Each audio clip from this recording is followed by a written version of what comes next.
نبدأ بسم الله وندعو ونتضامن مع أهلنا في فلسطين، فاللهم اجعل لأهلنا في فلسطين النصر والعزة والغلبة والقوة والهيبة.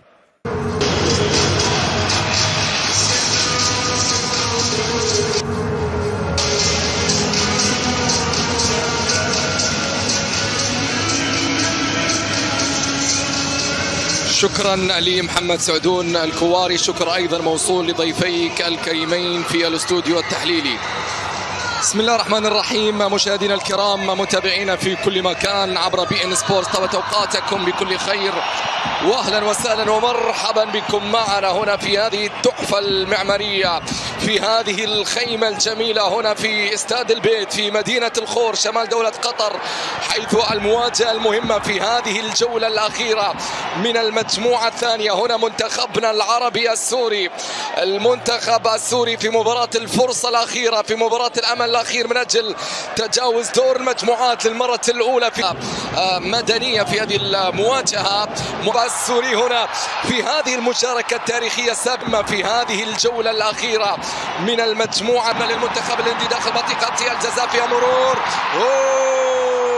في منتهى الخطورة. يا لا، من بداية قوية، بداية هجومية، لكن أحمد مدنية يتألق يتعملق يتصدى. نجاة عرضية خطيرة بالراس داخل المنطقة. أكيد هنا السيد هيكتور كوبرت من هدف يأتي في توقيت مبكر. نعم، هذه تلعب الآن قصيرة، فيها مرور ولك عن الكرة العرضية، تأتي العرضية نحو القائم الأول بالراس ولك فيها محاولة، لكنها أيضا بعد ذلك إلى خارج أرضية الملعب. تحول أخيرا الفرصة الأخيرة بالنسبة للمنتخب الهندي الآن، ولكن بعد ذلك عودة جات. زالت المحاولة قائمة، رأسية أخرى في منتهى الخطورة، لكن أيضا التغطية موجودة. مدنية حضاري، مدنية خطورة هنا. بابلو صباغ، بابلو بالراس، التغطية موجودة، ثم الثانية جات بعيدة. الثانية في منتهى الخطورة، إنه محمود الأسود يدخل العم إلى وسط الملعب. بعد ذلك تصل الكرة في وسط الملعب، بعد ذلك فيها صافرة موجودة، يفرض نفسه، يفرض أسلوبه، يفرض شخصيته. تياب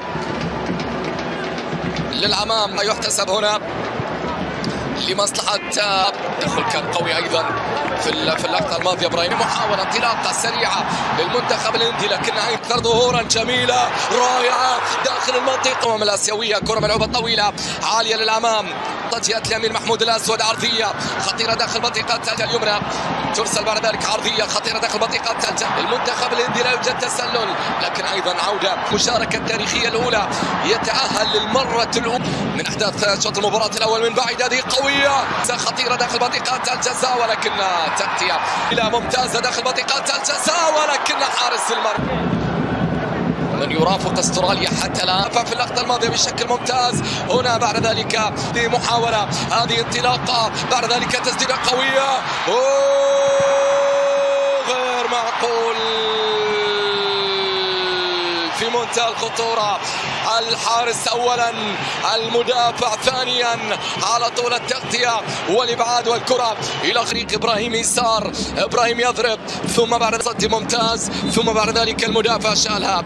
توقيت المبكر، هذه تسديدة وعرضية خطيرة نحو القائم الأول تتهيأ، لكن أيضا الآن العم قوية. الكرة الأخيرة إبعادها، قضية خطيرة داخل منطقة الجزاء، الارتفاع. يا الله، هذه محاولة، كرة تلعب الآن عرضية داخل منطقة. أجواء تذكرنا بالمونديال بكل تأكيد. عرضية تأتي داخل منطقة الجزاء، ولكن مرور رائع. بعد ذلك صافرة ممتازة خطيرة، محمود والعرضية، تسديدة قوية، لم تكن قوية.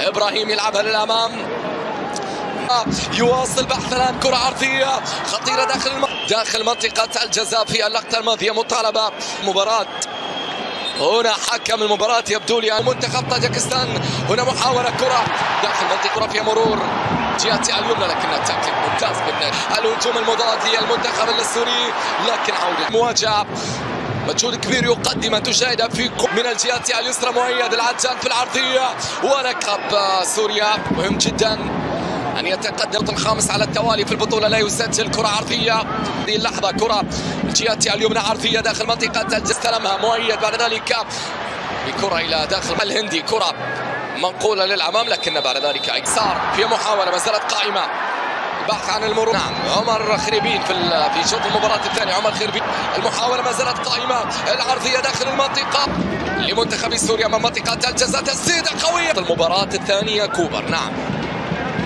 لعبة عرضية داخل المنطقة بالراس ما زالت، لكن أسرس المرمى آخر دقيقتين. جماهير السورية يسار خطيرة هذه المحاولة داخل المنطقة، الجهة اليمنى عرضية خطيرة داخل منطقة الجزاء. اوفسايد في اللقطة الماضية. الكرة ترجع مرة أخرى اللقطة الماضية بدون أي مشاكل. لعب طويلة خطيرة داخل منطقة الجزاء، ولكن الدفاع يتدخل. الدفاع من أمام بابلو صباغ. هذا هو بابلو. استلام أيضا، طالت الكرة من أمامه، يلعب في يعدي محمود، يخترق محمود، ولكن الدفاع على التقدم في شوط المباراة الأول. وكرة تدخل أمام المنطقة، تسديدة العرضية. هذا محمود كرة عرضية خطيرة داخل الأولى. المنتخب الهندي ترسل عرضية لكنها بعد ذلك دون أن يسجل الآن مع بداية شوط المباراة. سوريا ممتازة باتجاه عمر، يحاول فيها عمر. سينغ يتقدم، سينغ بكرة عرضية لكنها عرضية داخل المنطقة بالراس، ولكنها إلى خطأ عمر. خريبين يحاول، خريبين بتسديد توازن في اللقطة الماضية، لم تملك قدمه كما ينبغي. الهتومي هنا بتسديدة لكنها فقط فيها يعني لمصلحة المنتخب الهندي. لكن يا مدنية أحمد مدنية يخطئ، والمدافع هنا على طول يبعد. عبد الرحمن ويس ممتاز. شوف الكرة العرضية هنا واستحواذ هندي في هذه اللحظات. كرة طويلة عالية هذه كرة عرضية خطيرة داخل المنطقة.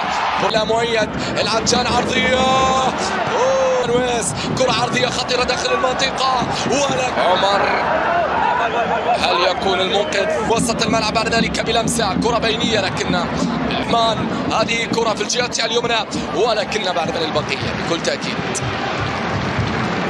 جميلة باتجاه عمر طالت على عمر. قبل السوري الآن كرة عرضية ترسل، لكن أيضا هنا كرة ملعوبة طويلة خطيرة داخل منطقة الجزاء. هذه المحاولة عرضية خريبين بالراس، خطيرة ينتظر مساندة، تأتي المساندة لكنها تأتي من عمار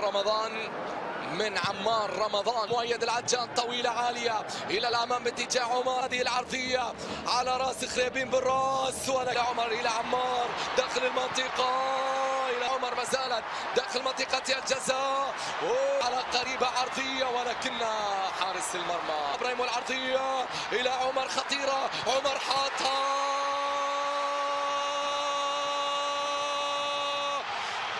مالها إلا عمر، مالها إلا خريبين. الهدف الأول يشعل فيه المدرجات. عمر ينشر الفرح، ينشر السعادة، ينشر البهجة في مدرجات منتخب سوريا. 1-0. مالها إلا عمر. نعم مالها إلا عمر.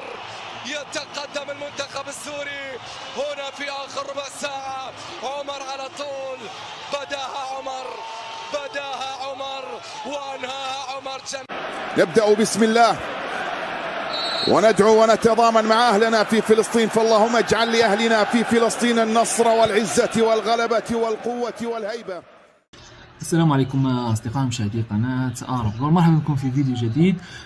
كما شاهدتم ملخص مباراه المنتخب السوري لحد الساعه، يعني شوط اول، مباراه رائعه من المنتخب السوري من اجل التاهل الى الدور الثاني، لكن للاسف يعني تضييع اكثر من هدف، اكثر من 3 أهداف او 4 أهداف محققه للمنتخب السوري لم تسجل في الشوط الاول. يعني المنتخب السوري محتاج للاعب راس حربه، يعني امثال عمر سوما وعمر خريبين دخلوا في الشوط الثاني. بدايه الشوط الثاني نتمنى التفوق للمنتخب السوري ان شاء الله، والتاهل التاريخي الى دور 16 من كاس اسيا 2023. انتم اصدقائي لا تنسوا ان تدعمونا باللايكات وبالاشتراكات في القناه، ولا تنسوا ايضا اصدقائي ان تتابعوا جميع الفيديوهات التي تقدم لكم على ارب جول. الى فيديو قادم ان شاء الله، الى اللقاء.